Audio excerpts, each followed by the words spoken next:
Olá, rapaziada! É nós aqui outra vez! Eu, Luiz Campos e meus amigos Ronald Perrone. Fala pessoal, beleza? Entrou no telefone na exata hora que eu fui apresentá-lo, Oswaldo Neto. E aí, turma boa? É um prazer estar aqui de novo.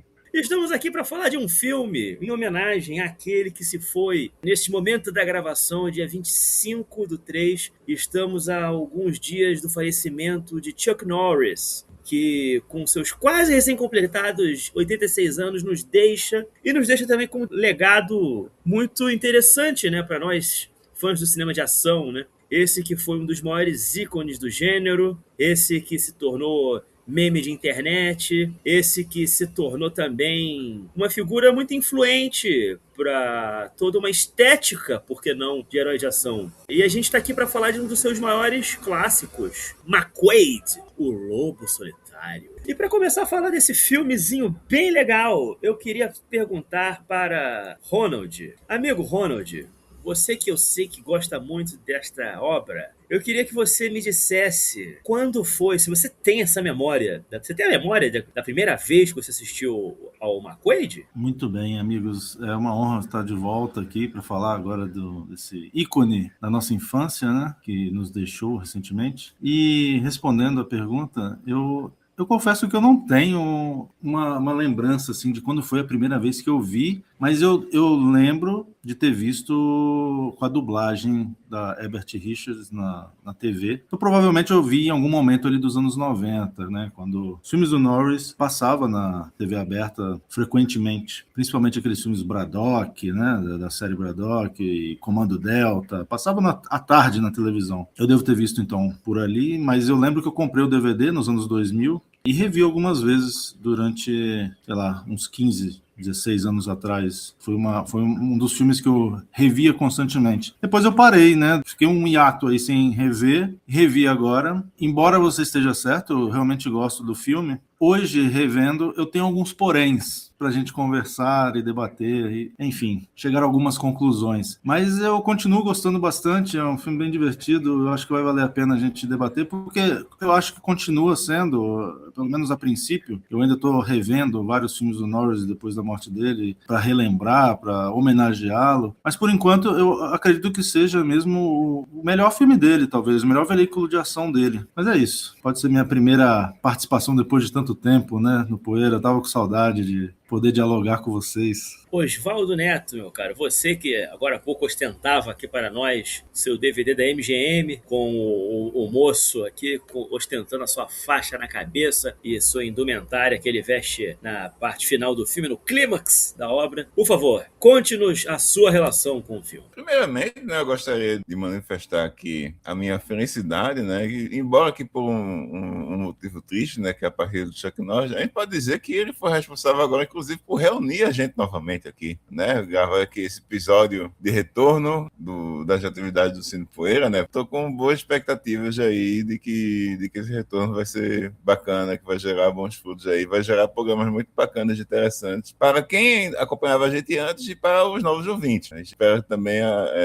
conseguir mais fãs, mais pessoas interessadas aí do cinema de ação e de gênero, né, para acompanhar o nosso programa. Mas vamos lá, sobre a minha relação com o Lone Wolf McQuaid, né, eu cheguei a assistir alguns filmes anteriores do Steve Carver, né, como por exemplo o Capone, que ele fez com o Ben Gazzara e o Sylvester Stallone, esse na época no VHS. Mas o McQuaid eu não cheguei a assistir na televisão, né, nem na infância nem na adolescência. Eu fui assistir bem tardiamente. Eu fui assistir somente depois também da ocasião que eu comprei o DVD do filme. Quando eu vi o DVD do filme dando sopa num feirão de uma locadora, adquiri o filme e no mesmo dia que eu comprei o DVD, eu assisti o filme. Foi o bastante assim, para ver o porquê desse filme ser um veículo de ação, né, de ser uma obra tão referenciada, né, tão cultuada, não apenas pelos fãs do Chuck Norris, mas também pelos fãs do cinema de ação dos anos 80 como um todo, né? Apesar de ser um filme que tem várias características, né, como a gente vai apontar aqui depois, com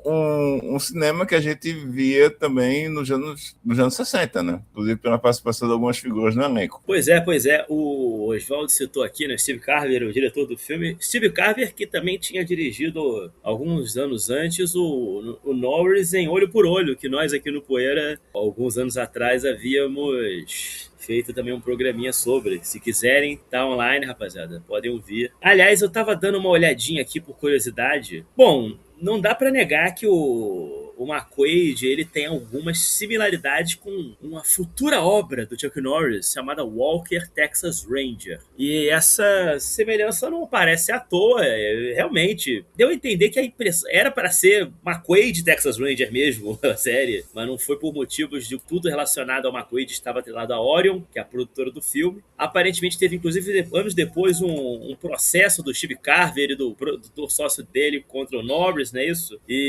Só que ele perdeu esse processo, etc e tal. Isso, inclusive, causou uma separação definitiva do Norris e o Carver. Mas é inegável que parte dos elementos do futuro seriado de TV estão aqui. Esse filme a gente pode realmente dizer assim que é bem um protótipo, né? Basicamente. Só que o Walker é uma versão mais careta do McQuaid. Muito mais careta. Mas você já consegue perceber a vibe de pai divorciado do McQuaid. Bom, eu já vou adiantando aqui, né, a minha tese de que McQuaid é uma grande metáfora por um homem separado da esposa que tá, no fim das contas, precisando de dar uma chacoalhada. Se você for ver bem, essa coisa de lobo solitário é mais ou menos, né? Porque ele tem amigos, ele tem filha, ele se dá bem com a ex-esposa. Você vê que não tem treta de divórcio ali. O que ele precisa é namorar. Ele precisa aprender a trabalhar em equipe, que claramente as piores decisões do filme vêm do fato que ele não sabe. No fim das contas, aquilo ali é um He-Man para homens de 35 anos de idade, correto? Mas isso vai ficar um pouco para depois. Ô Ronald, você concorda que talvez, só talvez, o roteiro que está acreditado para BJ Nelson, e história também por H.K. Dial, que é um nome que eu acho que é assim que se pronuncia, H.K. Dial. Talvez, só talvez, não seja um dos melhores roteiros do cinema dos anos 80. Eu acho curioso porque esse filme, ele tinha tudo para ser, não só em relação ao roteiro, mas ele tinha tudo para ser um veículo bem genérico do Norris, um veículo bem mais vagabundo, digamos assim. No nível daquele Breaker dele, o primeiro veículo dele, que é bem fraquinho, embora tenha uma certa energia ali. E eu acho que o envolvimento de certas figuras que deram um up nesse filme. Por exemplo, a gente está falando do roteiro. O roteiro realmente é fraco, é meio desconjuntado ali. Tem umas subtramas que eu não gosto muito. Tem uns personagens que valeria mais a pena nem existir. Então, mas tem algumas escolhas que são interessantes. E eu acredito que tem uma pessoa por trás desse roteiro que não está acreditado, que deu uma ajudada. Pelo menos eu acho que as escolhas boas do roteiro vêm dele, que é o John Milius. O John Milius ajudou a escrever esse roteiro, embora ele não esteja acreditado. Pro tipo de filme que devem ter sabotado muita coisa, alterado muita coisa e virou essa bagunça que é. A outra coisa que eu acho que ajuda muito o filme a ter todo esse aspecto mais interessante dele é o próprio diretor, que o Oswaldo já citou, o Steve Carver. Ele pega esse material e eu acho que ele leva muito mais a sério do que qualquer outro diretor da Canon levaria. Ele dá esse tom de western spaghetti, aquele início com aquela câmera mais lenta, aqueles enquadramentos mais largos, os espaços vazios e o personagem centralizado, né, naqueles planos mais abertos, que são iconografias do western, né? Eu acho que elevam o filme para um outro patamar que o filme talvez nem merecesse. Eu gostaria também aqui de destacar, já que a gente falou aí da mistura de gêneros, né? Esse filme não seria o mesmo sem a trilha sonora, mais uma vez, né? Do Francesco De Masi. E que, me perdoe, Ennio Morricone, mas você não faria o que o De Masi fez aqui nesse filme. E é claramente uma homenagem, né? Lembra muito. Você tá, em alguns momentos ali da trilha, você remete mesmo aos filmes do Ennio Morricone com o Sérgio Leone. Mas o De Masi tem um histórico também, né? O De Masi é da mesma fileira, da mesma época. Né? É bom lembrar que ele também trabalhou com Castanari. Sim, eu acho que eu consigo perceber Sim, o produtor... inclusive no final, ali, aquela música lá, aquela música com órgão, né? Um produtor ou o Steve Carver mesmo chegando e falando assim, cara, eu quero isso aqui. Dando, sei lá, 3 homens em conflito pra ele, como se ele não soubesse o que é aquilo. A gente não tinha como pagar Morricone, mas a gente chamou você. Então, faça aí o seu feijão com arroz bem direitinho que a gente gosta. Eu acho engraçado porque quando você começa a ver o filme e tá lá o Chuck Norris ali todo sujo, você tem imagem de lobo, aquela música bem espaguetona. Você tem lá aquela cena que, na verdade, chega a ser uma pequena pancada, né, nas nossas sinapses, porque tá lá o... Aliás, né, a gente fica agora vendo essas discussões sobre Red Pill, né, sobre essa rapaziada, essa performance de macho online, né.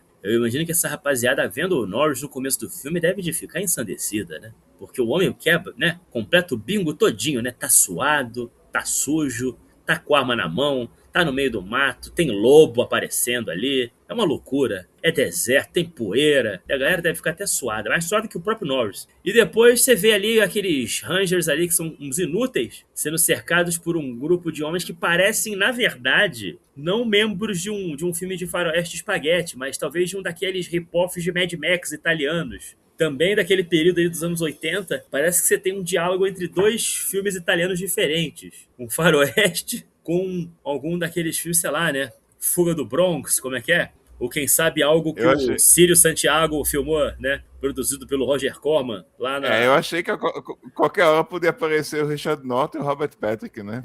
Pô, teria sido... Pô, só faltou alguma coisa. Só faltou... Pô, Richard Norton, inclusive, podia muito bem ter aparecido, né? Amigo do Norris. Seria muito um feat, né? Muito plausível de acontecer ali. Eu acho aquela introdução maravilhosa. E eu acho que tem um certo mérito ali. Embora a gente tenha a operação policial mais fajuta da história, a gente tem, logo em seguida, o Norris, quando ele chega em casa e tudo mais, né? Ele vai lá ver a cerimônia com o personagem do Alec o Jones, se não me engano, recebendo ali, acho que a cerimônia de aposentadoria dele, correto? Que ele vai lá, leva uma cerveja pra ele. E ele cai no sono, né? Ele cai no sono. Né? Exatamente, ele é um homem da ação. Ele tá muito ocupado resolvendo todos os crimes do território, sozinho, aparentemente. Já que ele parece ser literalmente o único homem que trabalha naquele pedaço do Texas. E você percebe muito rapidamente que você introduziu aquele mundinho dele, né? Quem são os colegas dele de trabalho, o delegado-chefe dele, você conhece a filha dele, você descobre aquele sujeito lá que ele salva a vida, aquele personagem lá latino vivido pelo Robert Beltran, é o Cale,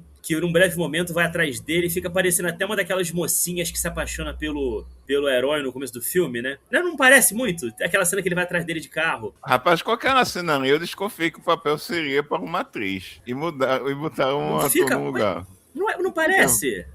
Aquela clássica cena do machão alfa rejeitando a gatinha, né? E ela vai ter que ficar correndo atrás. Eu fiquei, gente, onde é que esse filme... A novata que admira, né? Só que no caso era um rapaz mexicano. Eu fiquei, pô, esse filme é progressista assim mesmo? Eu não me lembrava disso, não. Tá à frente, tempo pra caramba pra esse filme. Vamos ter mais exemplos que vai dar pra falar que, né, para mostrar, a gente expor aqui, dizer que é um filme mais woke do Chuck Norris do que as pessoas pensam. Claramente ele tá muito solitário, esse McQuaid, né? Mas enfim... Não, o legal é o carro turbinado, né? O carro turbinado, não, porque isso é muito foda. Ele é a fantasia masculina de macho top, badass, motherfucker, mais braba. Cara, tem alguns personagens, e o Matt Hunter, do Invasão USA, talvez eles sejam os 2 personagens do Norris, que provavelmente assim, mais se parecem com os Chuck Norris Facts, que o pessoal fez nos anos 2000. E depois, enfim, a gente vê ele lá todo sujo e tal. Depois a gente vê ele de banho tomado. A gente vê que ele não vai ficar sujo o filme inteiro. Aí a gente vê a parte dele lá que ele encontra a filha, vai levar a menina, né, vai ter uma feira, né? Ronald, me explica essa parte da filha que eu me perco um pouco. Rapaz,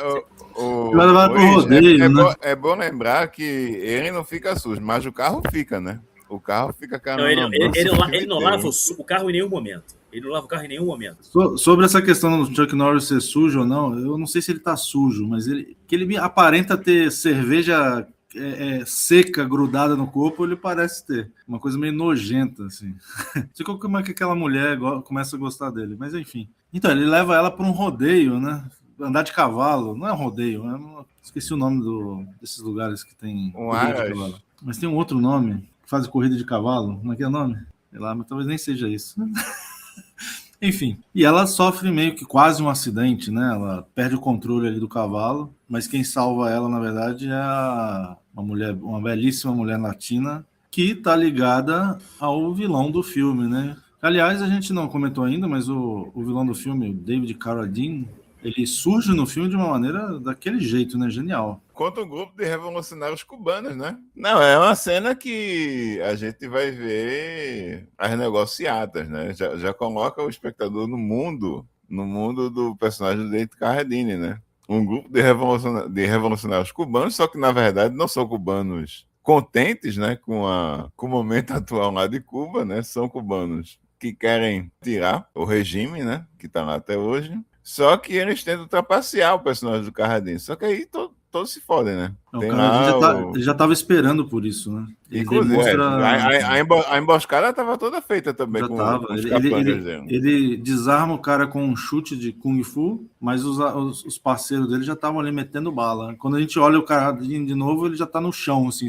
só esperando o tiroteio acabar. Aquela cena é maravilhosa, aquela cena toda é maravilhosa. O comentário anticomunista, anos 80, né? Guerra Fria, era uma coisa do tipo, pode contar o dinheiro. Não. No nosso trabalho, confiança é tudo. Uma parada mais ou menos assim que o Carradine fala. Aí logo em seguida o cara aponta a arma pra ele. É muito bom tudo aquilo. Primeiramente, porque a gente percebe o swagger do Carradine, a maneira como ele se livra daquilo, porque ele faz a posição ali, né? Mãos pro alto, ele dá um chute em volta do próprio corpo, tira a pistola da mão do sujeito e ele já se joga no chão, porque coreografado com os capangadeiros, os malucos já passa fogo nesse maluco. É perfeito, assim. Só não é melhor porque não é Hong Kong, né? Porque se fosse Hong Kong, ia ser um troço ainda mais espetacular, né? Mas, pô, dá pra comparar Steve Carver com John Woo. Com qualquer um ali, na verdade. Mas numa comparação David Carradine com Chuck Norris, o David Carradine ganha de lavada. Ele dá uma roubadinha de cena. Ele aparece pouco, mas os dois têm as suas diferenças, né? O Carradine representa, né, aquele vilão classudo, elegante, né, filósofo. E o Chuck Norris representa a força bruta. Só que os dois têm aquela coisa em comum, os dois lutam Kung Fu. Então, em uma hora, isso vai ser útil, né? Não apenas Kung Fu, mas eles disputam o amor da mesma mulher. Embora ela já tenha a preferência dela, né? Na verdade, isso é meio esquisito, né? Porque ela mora com o Carradine, mas claramente ele deixa ela bastante livre para fazer o que ela quiser, não demora muito para ela, né, querer se engraçar pro Norris. E o Norris com todo o seu... E, aliás, é muito bom. O Norris é muito... Ele me lembra muito eu solteiro, quando era mais jovem. O que ele vai fazer? Tá com aquela mulher lá, aquela mina 10 de 10, como diz a juventude. Onde é que ele vai levar ela? Pra um restaurantezinho bacana? A mulher toda bem vestida, a mulher mora na mansão. O que ele vai levar? Ele vai levar ela pro bar mais zoado, que com certeza tem pino de cocaína na privada. Esse é o lugar que ele vai levar a mulher pra tomar uma cerveja. Tipo, meu irmão, ninguém deve dar um toque no pênis do Norris, assim. Provavelmente, desde que o Khrushchev assumiu o poder na União Soviética. Não é possível, bicho. É muito fascinante, assim. Provavelmente ele transou a última vez quando a filha dele, sabe, quando nasceu mesmo e pronto. Você vê que realmente é uma pessoa que não sabe ler o ambiente, né? É muito bom. E, aliás, é muito engraçado pra você ver o que também... eu gosto... Cara, esse filme, na verdade, ele tem camadas. Eu tô aqui sacaneando, mas olha só. E uma das melhores cenas do filme, pra mim, é quando ele tá nesse evento aí, né? Que seria um evento de bacana. Ele vai pedir uma cerveja. Ele bebe a cerveja Pearl, que eu acho que é uma marca que eu acho que não existe mais, que eu nunca mais vi em filme nenhum. Que é a cerveja que ele tá bebendo o filme inteiro. Aí ele chega lá no bar ali, né? Você tem uma Pearl? Não temos aí. Heineken, Dos Equis, e tem mais uma outra que eu esqueci o nome. Forget It. Aí a mulher chega e fala, fulano, embaixo. Aí tem a Pearl e dá pra ele. Nesse contexto, a Dos Equis e a Heineken são tipo cerveja, tipo, não. Essas coisas de fresquinho gringo aí, importada, eu não quero não. Eu quero a cerveja Pearl. O cara é tão cabrunco, o maluco é tão cabra macho, o maluco é tão, sabe qual é? Que uma Heineken ali, uma Dos Equis, cerveja mexicana, é cerveja de fresco. Eu imagino que pra ele, sei lá, bicho, comer um Taco Bell, que é aquela franquia de comida mexicana, sabe? Que tem tudo quanto é filme de Los Angeles, deve ser não. Essas comidas aí essas comidinhas aí dessa rapaziada eu não como não, porque deve ter hormônio no frango, eu não vou querer. Deve ser assim, mano, eu suponho. E eu começo a entender, inclusive, por que ele é divorciado. Tem um momento, né, que o Carradine, né, chama ele e outros lá para demonstração de artes marciais, né? Inclusive, nesse momento, em particular, um dos sujeitos que caça a briga com Robert Beltran é ninguém mais, ninguém menos que o Kenny Holder. O eterno Jason. É o Kenny Hodder ali? Novinho? Novinho. Eu não tinha reconhecido, rapaz.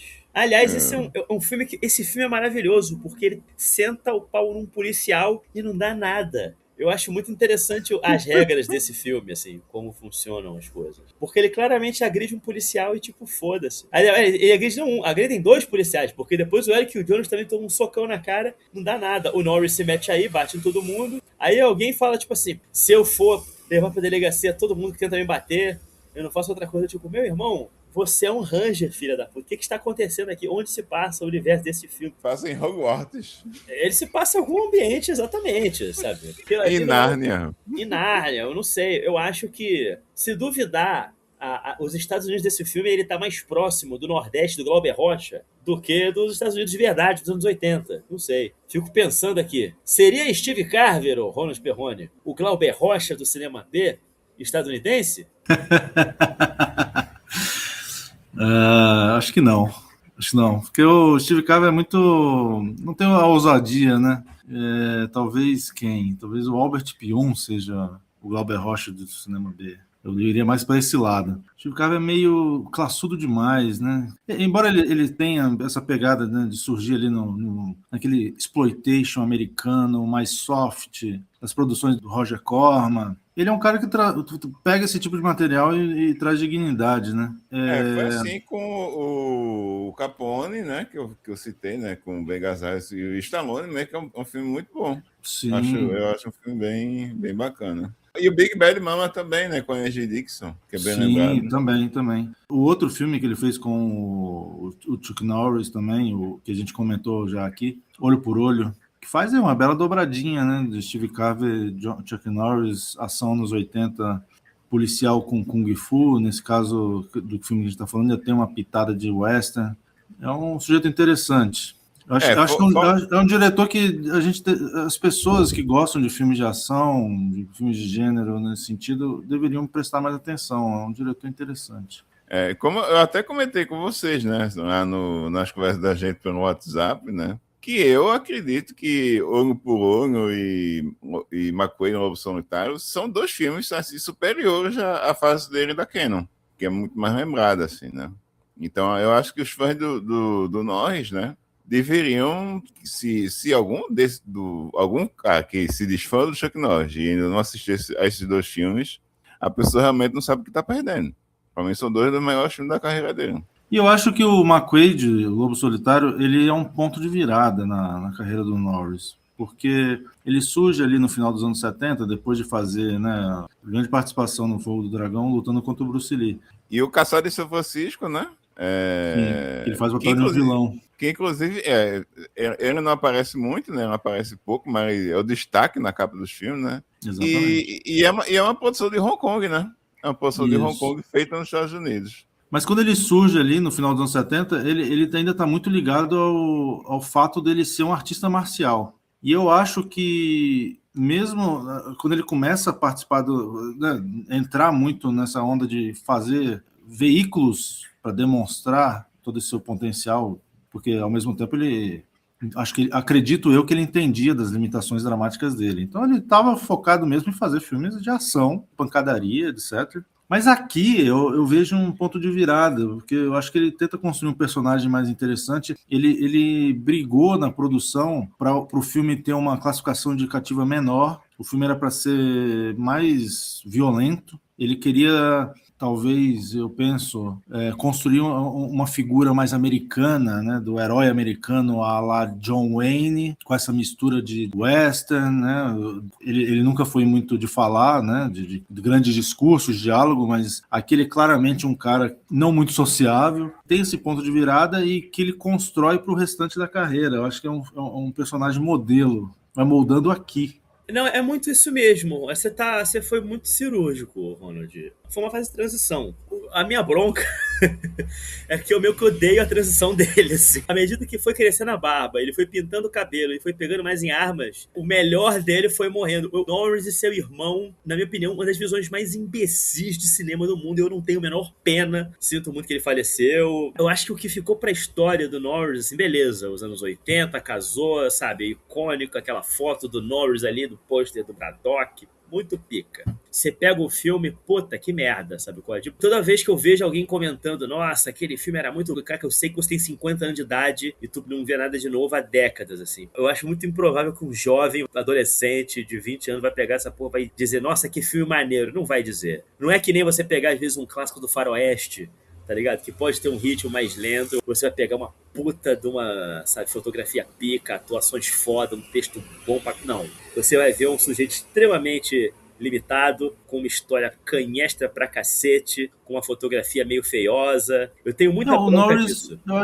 acho que o Norris não fez filmes para serem redescobertos por novas Não, gerações. não, essa é a minha bronca. Essa é a minha bronca. Na verdade, o que eu acho São que vai ser filmes bem redescoberto... datados. Sim, e o que eu acho que vai acabar sendo redescoberto dele é justamente esse período dele que esse Jeca tava querendo deixar pra trás. Eu acho que vai ser justamente do McQuaid pra trás. Talvez um Invasão USA pra se ver com a galera, porque ele é um filme que ele tem muitas cenas muito absurdas, entende? Ele serve para isso. É. É um filme Então, que, para quem já está calejado em algumas coisas, e vai pegar para dar aquele efeito contrário. Não é um filme para se levar a sério. Você vai rir de um filme de ação, que o cara tá ali atuando seriamente. eu acho que o olho por olho já pode ser que a galera diga que esse filme é maneiro. Os bons vestem preto, talvez consiga ter o seu lugar de redescoberta, porque esse filme tem uns méritos. Eu gosto dele nesses filmes de verdade, sabe? Mas como o Oswaldo disse, os filmes da Canon já não acho.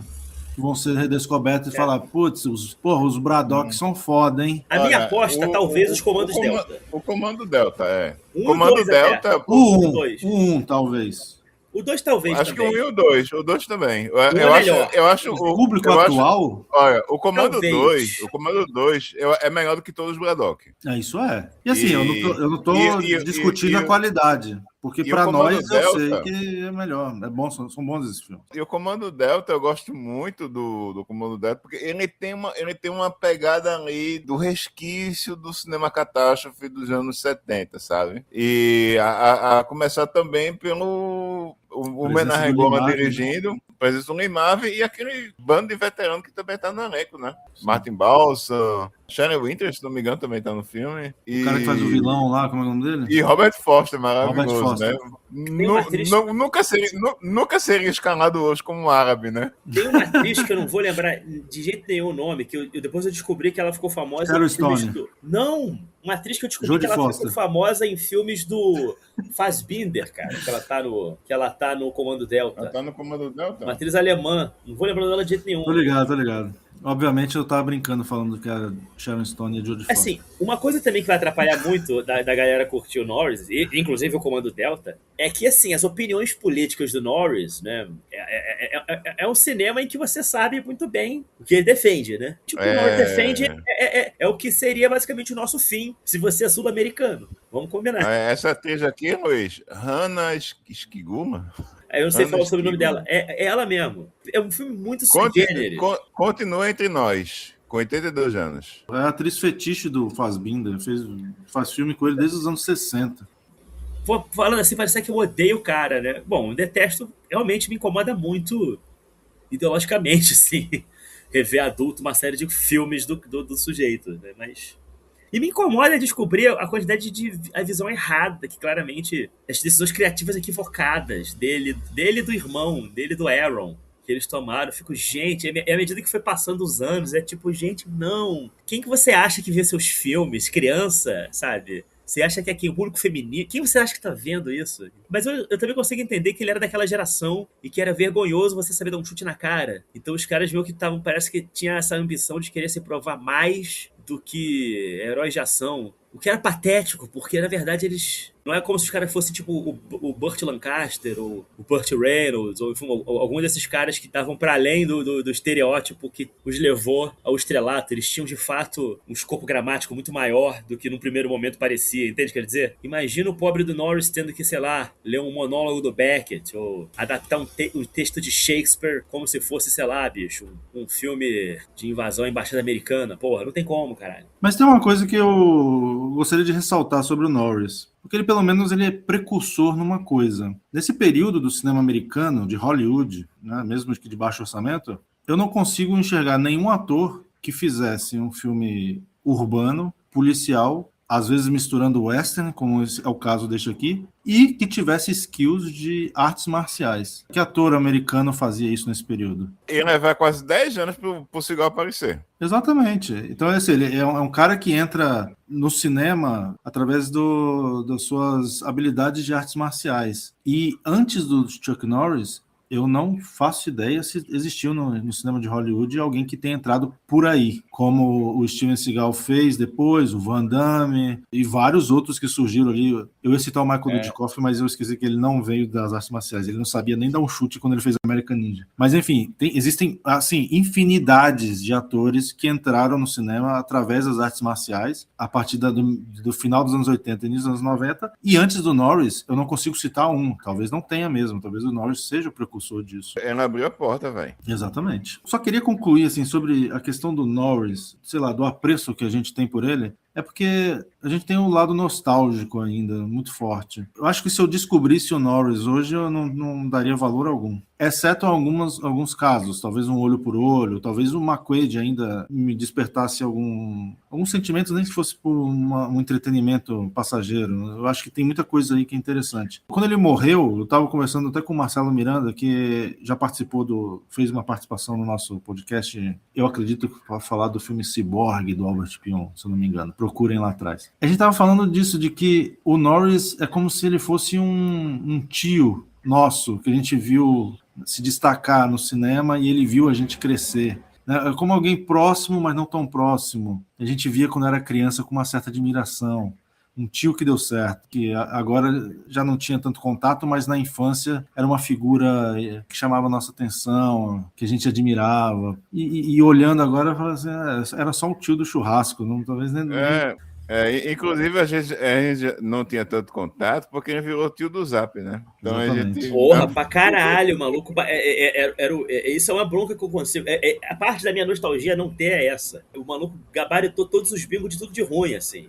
Isso aqui é muito frustrante. Agora, é engraçado, você tava falando dessa conversa que você teve com o Marcelo Miranda. Vocês têm razão. O lance do Norris, assim, é que ele foi muito, assim, introdutório pra mim em algum momento de infância. Eu adorava ver até o desenho animado dele que tinha, assim. Qualquer coisa que envolvia alguém trocando tiro e luta, eu tinha que ver, né? Aí eu conheci um troço chamado Cinema de Hong Kong, graças ao Jack Chan, entre outros, aí lascou. Eu nunca mais consegui olhar pra essa rapaziada igual. Então, assim, acaba que fica a minha... Pra não soar também ingrato, assim, a minha gratidão ao Norris vem mais porque ele abriu portas pra muita gente ver depois. A gente acho que fez um trabalho muito mais interessante que o dele. Os sucessores dele fizeram um trabalho mais interessante. Pois né? é. O Rony estava comentando aqui, por exemplo, sobre o caso da gente pegar algum desses atores e ver se a gente conhecesse nos dias de hoje, né? Por exemplo, eu acredito que a gente acharia Seagal fascinante do mesmo jeito. Eu acredito que a gente acharia Van Damme. O Van Damme é um caso maravilhoso, pô. Ele não era apenas o B10, ele era o galã da mulherada, porra. É um cara bonito, velho. E tava lá. O Norris é engraçado. E vendo esses o Norris é o Bokutu total, assim, não... Cara, é engraçado. Eu acho pra mim que o Norris, no seu melhor, é justamente quando ele não é o brucutu. O que é raro, né? Ele tem alguma vulnerabilidade nesse filme. Alguma. Ele tem. E nos filmes dele que isso é explorado, é curiosamente os momentos em que ele é mais interessante. Não quando ele tem que ser o macho estoque, porque ele é uma porcaria. Ele não sabe fazer isso. Claramente existe uma arte de ser o herói inexpressivo que ele não domina. É uma coisa que é muito esquisita. Eu não sei como é que se faz, eu não sou ator. O Clint Eastwood sabia fazer isso muito bem, nos seus papéis de homens sinistros. O Charles Bronson. O Adkins sabe fazer O Adkins sabe. O Norris, não. Em termos dramáticos, o Norris não sabe fazer nada. Não vai fazer nada. Sabe quando é que ele é curiosamente bom? Ele é bom nas cenas em que ele está com uma mulher. Os momentos dele em que ele tem que ser mais suave. Ele é melhor do que uma rapaziada. Eu juro pra você, existia ali, naquele sem vergonha daquele senhor, um herói romântico mal aproveitado. Sabe que Se em cena que eu algum momento- gosto dele? A cena que ele vê o lobo dele morto. Eu fico pensando assim, como é que o Steve Carell pensou em filmar aquela cena? O personagem principal é o Chuck Norris. Ele vai ver o lobo dele morto. Como ele vai reagir? Eu acho que ele faz bem. Ele filma ele de costas, assim, meio de costas agachado, dando um soco no chão, soltando um grito meio abafado, discretíssimo, assim. Tá ok, é isso aí, Norris. Você fez bem o seu papel, é isso aí. Sem exagerar, sem demonstrar as suas limitações por demais. Eu gosto dessa cena. A título de comparação, antes que eu me esqueça, que os iniciados aqui de cinema B e VHS, eu quero que faça a título de comparação a desenvoltura romântica do Chuck Norris com a do Dom da Dragon Wilson. Porra, bicho. Por favor, né? Nossa, o Chuck Norris. O Norris sai na frente. Ele é o Patrick Swayze. É outra coisa. Eu acho que o Dom Wilson só perde pro Steve Seagal. Mano. Ele bota o dublê pra pegar a menina lá. Na moral, difícil de matar, meu irmão. Ele não Difícil tá nem de aí. matar. Ele com a esposa e ele com a Kelly LeBrock. Cara, a atriz deve ter Nossa. ficado como? Ele sai metendo... Não tinha nada desse negócio de coach de intimidade. O coach de intimidade deve ter sido criado por causa desse filme. Na moral. Aí. Na hora que eles estavam juntos na época. Não, eu digo pelas duas até, porque tem uma atriz do começo do filme que era só uma atriz, coitada, que interpreta a esposa sim, dele. sim. E ele faz de um jeito, vlupt. Essa foi a minha técnica nos encontros quando eu tinha 16 anos de idade. Aprendi tudo com ele. Um ator melhor do que ele, que é péssimo em cenas assim, o The Rock. O The Rock, ele não tem química nenhuma com nenhuma das atrizes. Quando ele tem que fazer um par romântico, ou algo que deveria ser um par romântico. O Chuck Norris é melhor. É porque eu acho o Chuck Norris, se ele não fosse ator, se ele não fosse esse ícone, né, da nossa infância, da Sessão da Tarde, dos filmes de ação vagabundo que a gente assistia, ele é até do Trump. a profissão dele poderia ser assessor do Trump, mas ele passaria como um tiozinho normal, ou até um galanzinho, assim, uma pessoa normal. Quando junta ele com uma mulher, eu acho que dá pra ter uma química melhor do que um The Rock, que já é um musculoso, né? Imagina, né? Eu não imagino não, cara. Nem precisa imaginar muito. Aquele filme que é um filme mais ou menos, né, do Norris, assim, mas o meu que eu gosto, é ruim, mas eu gosto. O Herói e Seu Terror, que tem toda aquela tralha envolvendo lá a esposa grávida, que é um filme canhestro, a ideia é muito zoada, mas eu acho maneiro que boa parte do filme envolve ele lidando com o medo daquele sujeito que fugiu do sanatório, que quase matou ele. Esse filme é do Três Estrelas, pô. Eu gosto também.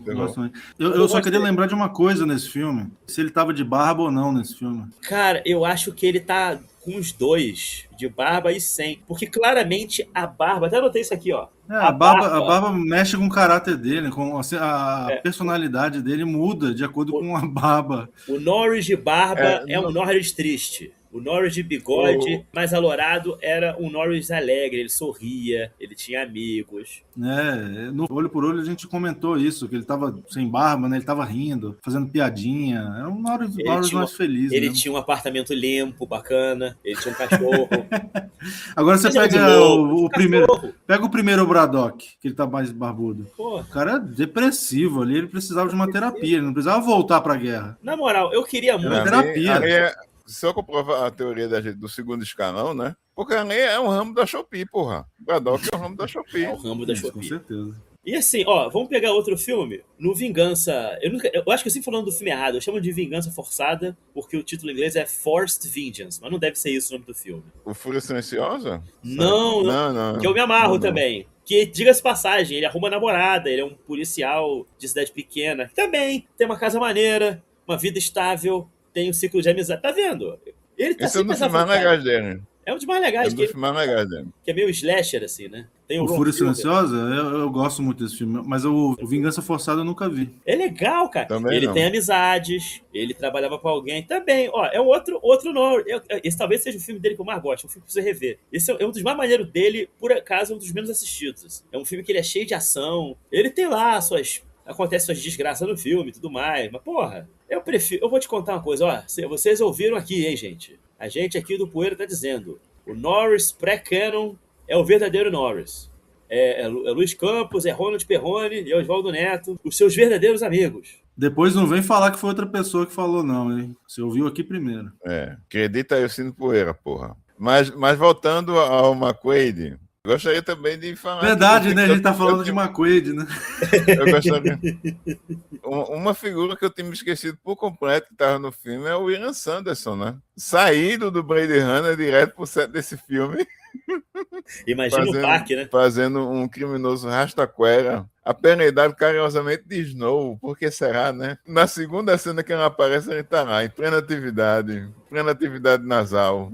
E ele é testemunha por conta de um roubo, né? De um roubo de uma carga de armas, né? Justamente feito pela turma do David Carradine. Assim, vamos combinar? O personagem do McQuaid, assim, ele é lobo solitário e também porque ele é um policial muito ruim, assim. Se esse filme funcionasse sob as leis normais, assim, ele funcionasse nos Estados Unidos de verdade, ele estaria preso, assim, ele teria perdido tudo, porque ele é um policial de merda. Vamos combinar que o McQuaid é fácil, um dos piores meganha da história. Se o Walker é bem mais sem graça do que o McQuaid, enquanto personagem, por outro lado, ele fazia um trabalho mais competente. Porque, puta que o pariu, o maluco tem as piores ideias. Tudo bem que é um filme que é muito engraçado, porque, tipo, é tudo no quintal, né? Você tem traficante de armas internacional ali, você tem um anão cadeirante, ex-mestre do crime ali do lado. É tudo ali da vizinhança dele. O cara mora nos lugares mais perigosos do planeta. Mas o Faroeste de Espaguete não é assim? Tem o rancheiro, tem o bandido de meia tigela que só fica no salão, tem uma gangue de bandido que vai entrar na cidade, que vai aparecer lá no meio do filme pra fazer mais merda, e por aí vai. É a receita de bolo do Faroeste de Espaguete, só que como fazer um faroeste não ia dar grana, fizeram um filme de ação, e deu no McQuaid. Bom, pelo menos no Faroeste o set ainda permite você tomar um pouco de distância da realidade, né? Você faz um filme contemporâneo com isso, aí exige muita suspensão de descrença em alguns momentos. Tava ficando um pouco, porra, mano. A gente tá falando do filme que pouco antes do final, o cara é enterrado vivo com o carro dele, porra. Ele consegue sair, que é um dos momentos antológicos do filme, né? É o momento que transforma o filme em mito, né? Em algo mitológico. Inclusive, nesse momento também, a gente também não citou esse cara aqui, mas o Leon Isaac Kennedy, que fez aquele filme do Penitentiary, é um agente do FBI, e nessa hora também ele acaba ajudando o personagem do Norris. McQuaid é um lobo solitário em tese, né? Porque muita gente ajuda o McQuaid aí ao longo do filme. E eu sinto saudade, por exemplo, do momento que já aconteceu já nessa sequência, né? Os caras, depois de uma sequência de tiroteio, cada um tá abrindo uma lata de cerveja, né, pô? Há quanto tempo a gente não vê isso no cinema de ação? Deveria acontecer mais vezes. Ele abre uma lata de cerveja dentro do carro, debaixo da terra. Cara, a quantidade... E joga na cara. A quantidade de cerveja quente que aquele homem bebe no filme, o meu estômago ficou com... Bicho, eu caguei mole pelo Norris, na moral. Só de ver esse filme, bicho, na moral. O homem é muito brabo mesmo. Aliás, assim, isso é engraçado. O homem é tão badass, é tão brabo, que ele se salva, né? Porque tá ali aquele rapaz mexicano, você pensa que agora ele vai retribuir o salvamento. Porque o Chuck Norris salva ele umas 2, 3 vezes. Mas não, ele que salva ele mesmo. Joga a cerveja na cara, aperta o acelerador e se desenterra. Fica minha mão. E ele já sai da cova ali, atropelando um, dando tiro em outro. É genial. Essa cena é muito boa. Sim, acho que é um dos melhores momentos do filme. Do Isaac Kennedy. Que sai da década. Não, é isso. Tava vendo como o Leon Isaac Kennedy, ele ganha um pouco mais de participação, embora nada de muito interessante seja feito com ele, né? Mas eu fiquei pensando se isso seria de alguma fama, talvez, que ele tenha adquirido ali no mercado, talvez, de baixo orçamento, não sei. Talvez ele fosse um character actor com uma relativa fama naquele período ali do começo dos anos 80. Tava até conversando com o Ronald, né? Antes da gente começar a gravar. Porque você vê que tem um momento ali que ele tá ali com os caras, né? Seria sucesso da franquia Penitentiary. Porque ele não faz diferença nenhuma, né? Se ele não tivesse. Ninguém ia sentir falta dele. É um personagem totalmente descartável. É isso que eu me incomodo um pouco no seu roteiro. É a taxa de representatividade, pô. Exatamente. Tem que ter um negro. Tem que ter um negro, tem que ter um mexicano. Chuck Norris cobrindo a cota antes da Netflix, pô. Eu acho ótimo isso, na verdade. Mas são eu personagens descartáveis, né? E eu gosto justamente do personagem do anão chefão do crime, né? Porque você não vê nada ali que sugeria um ator com nanismo, pô. É simplesmente o cara que acharam e ele tá ótimo, porra, no papel. Por pouco que ele tenha fazendo o filme, ele tá ótimo, tá divertidíssimo. Mas, a gente citou a sequência do desenterro lá do Norris com o carro dele. Mas uma cena que eu gosto mais ainda do que essa, que esse é o ápice do filme, né? É o duelo final dele com o Carradine. o clímax, né? A luta final. É legal mesmo. Bons tempos que os filmes de ação tinham uma luta final, né? Parece que o tempo parava para os antagonistas trocarem os supapos entre si e resolverem suas diferenças com um soco na cara e chute na boca do estômago. A edição nessa cena é muito boa. A edição, os movimentos, os dois atores não usaram dublês em momento algum, eles fizeram questão disso. Rolam umas histórias, né? De que eles brigaram de verdade, mas o Carradine já falou que não, eles nunca se encostaram. Coisa que vira, né, o folclore dos filmes.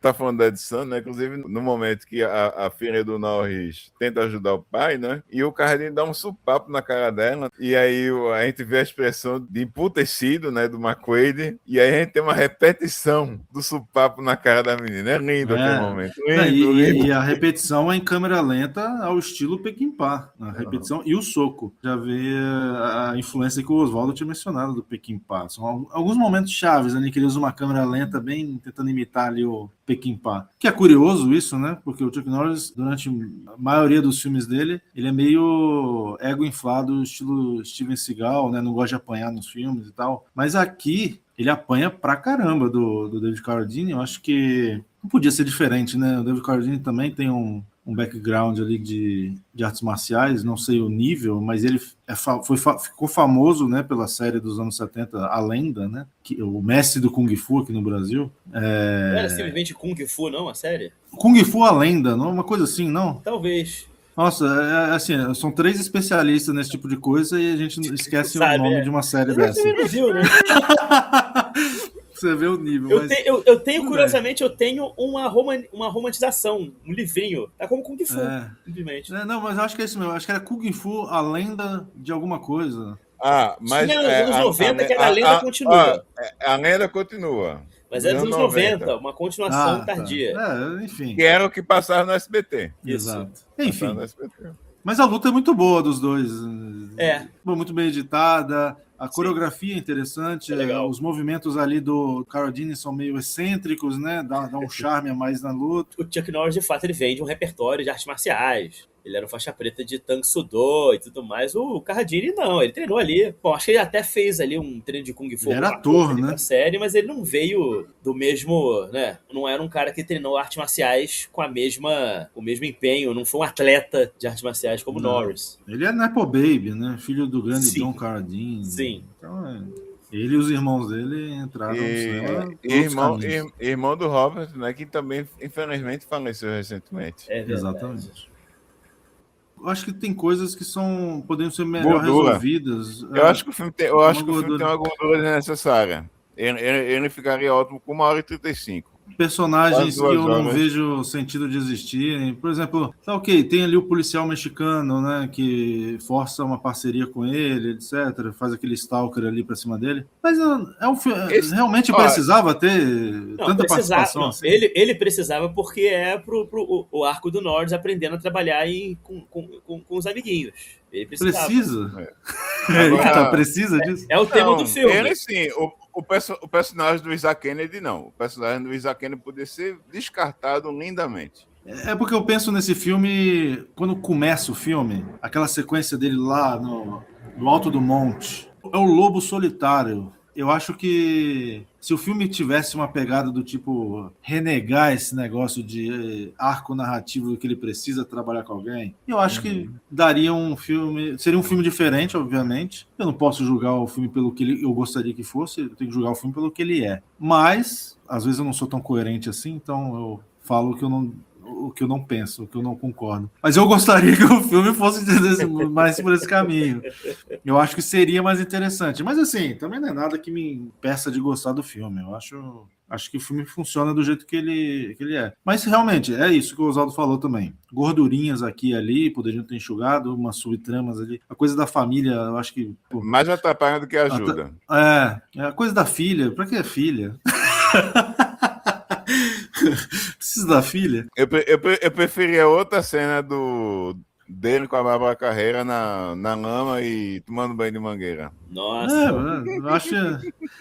Eu acho que são coisas que, se deixassem o John Milius ter trabalhado melhor esse roteiro e dado crédito para ele teria lapidado esse filme e teria virado uma belezinha mais interessante. Mas assim, ainda gosto. como eu disse lá no início, eu acredito que esse filme ainda vai ser o melhor veículo de ação do Norris, se eu fizer aí um ranking.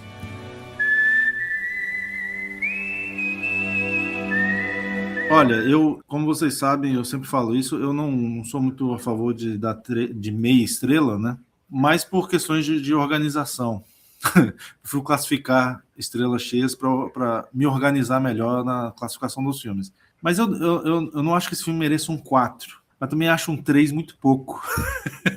Entre um 3 e um 4, se eu continuar mantendo essa coisa de não dar meia estrela, eu prefiro dar um 4. Mas eu posso abrir uma exceção também e dar um 3,5. Eu acho que seria mais justo. Eu vou dar 3 mesmo. 3 estrelas. Eu acho que tá bom. Eu tinha dado 3 estrelas e meia, vendo de novo no 3. É bom, mas não é bom. Como diria meu herói da música, o MC Bin Laden. Eu gostei do filme. Eu gosto do filme, é divertido. Mas cara, é isso. É justamente o nós entrando de pé na outra fase. Eu acho que o problema é que eu me importo. Meu problema é esse. Eu me importo demais.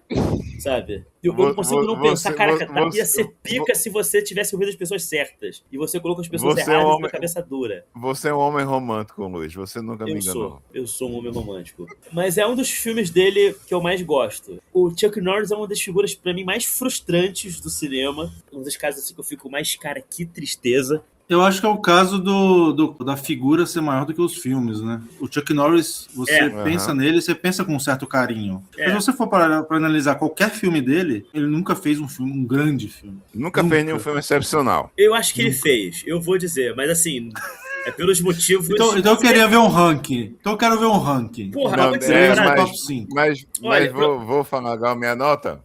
Vai. Eu tava revendo se eu tava preparado a dar um 4 estrelas, entendeu? Mas com essas coisas que eu notei do filme também, esse pé do Norris justamente chegando nessa segunda fase da carreira dele. Foi a nossa conversa, né? A nossa conversa te fez diminuir a nota também, né? Não. De jeito nenhum. Ao longo do filme, eu já fui achando isso. Como eu falei, o filme tem essa gordura, né? Ele tem esse excesso de personagem. Tem essa coisa que faz ele ficar um pouco mais enfadonho do que deveria ser, entendeu? É um filme muito bacana, eu gosto bastante do filme. Mas ele tem realmente esses probleminhas, assim. Então, eu acredito que de 3,5 seria uma ótima nota aí. Que é um filme que, claramente, para mim, está acima da média. Mas também não é o suficiente para eu considerar assim muito bom no nível 4 estrelas. Eu acho que ele é muito bom no nível 3 estrelas e meia. Então tá de bom tamanho.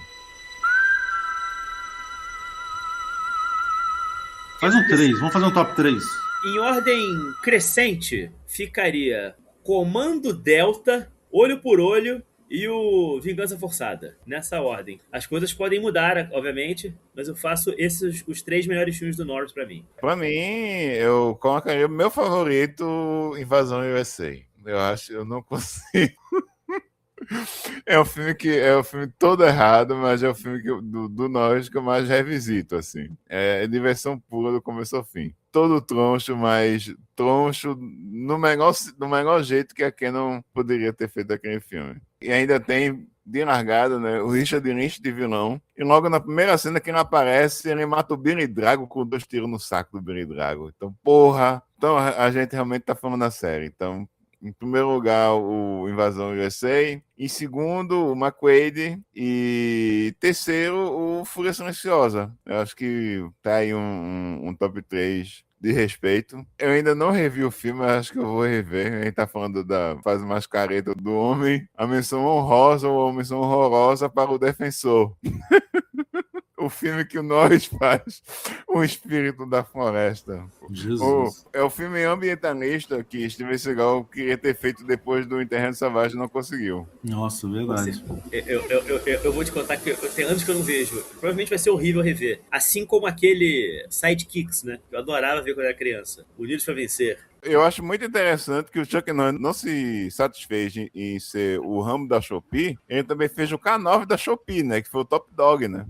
Novamente, se não me engano, dirigido pelo irmão, né? Olha, eu vou colocar em terceiro lugar, vou de trás para frente, né? Em terceiro lugar eu vou... Como eu não vejo muitos filmes do Chuck Norris há muito tempo, tô parando para rever agora depois que ele morreu. Inclusive, eu convido a todos a acompanharem no Letterboxd, que eu vou rever todos os filmes dele como protagonista, em ordem cronológica, e vou fazer comentário de todos os filmes. Mini comentários. Enquanto isso não acontece, e para definir melhor esse ranking, eu vou na lembrança. E na minha lembrança, um dos últimos filmes que eu assisti foi justamente para gravar aqui para esse episódio. Para esse podcast. O Olho por Olho, que eu gostei muito, e era um filme que eu nunca tinha visto, e ele vai ficar em terceiro lugar. Em segundo lugar, eu vou inverter o que o Oswaldo fez. Eu vou botar a Invasão e o EC em segundo. Porque é isso. É um dos filmes que eu mais me divirto do Chuck Norris. Pela sandice que é. O simples conceito básico desse filme de terroristas invadirem os Estados Unidos por mar, né, chegando numa praia, e o Chuck Norris sozinho tendo que parar eles, é genial.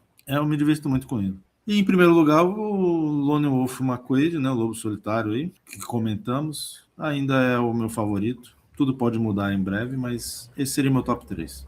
Por isso que eu falei assim, eu não considero o menor, né? Eu considero o Invasão meu favorito, no momento. Eu dou a mesma nota para esses 3 filmes. Para mim, esses 3 estão facilmente acima da média. Minha gente, o Eye for an Eye, por favor, assistam. Tem ainda o Christopher Lee de vilão, né? E o Toru Tanaka, né? De capanga dele, maravilhoso. Um filme muito acima da média também.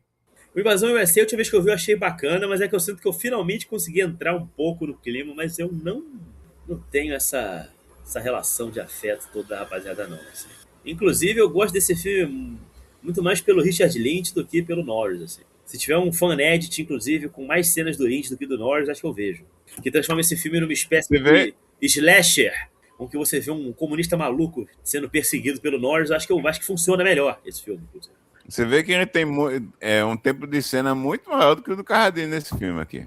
Não. Aliás, tem isso, né, cara? O cara colou com o Joseph Zito, vai se fuder. O diretor mais ele é um desses filmes de ação exagerados dos anos 80 que é muito definitivo, né, do cinema de ação desse período, né? Definitivo em muitas coisas, mas ele não consegue ter o nível de, por exemplo, Um Desejo de Matar 3, Um Comando para Matar. Mas é porque o Michael Winner comparado ao Joseph Zito também. Mas, claro.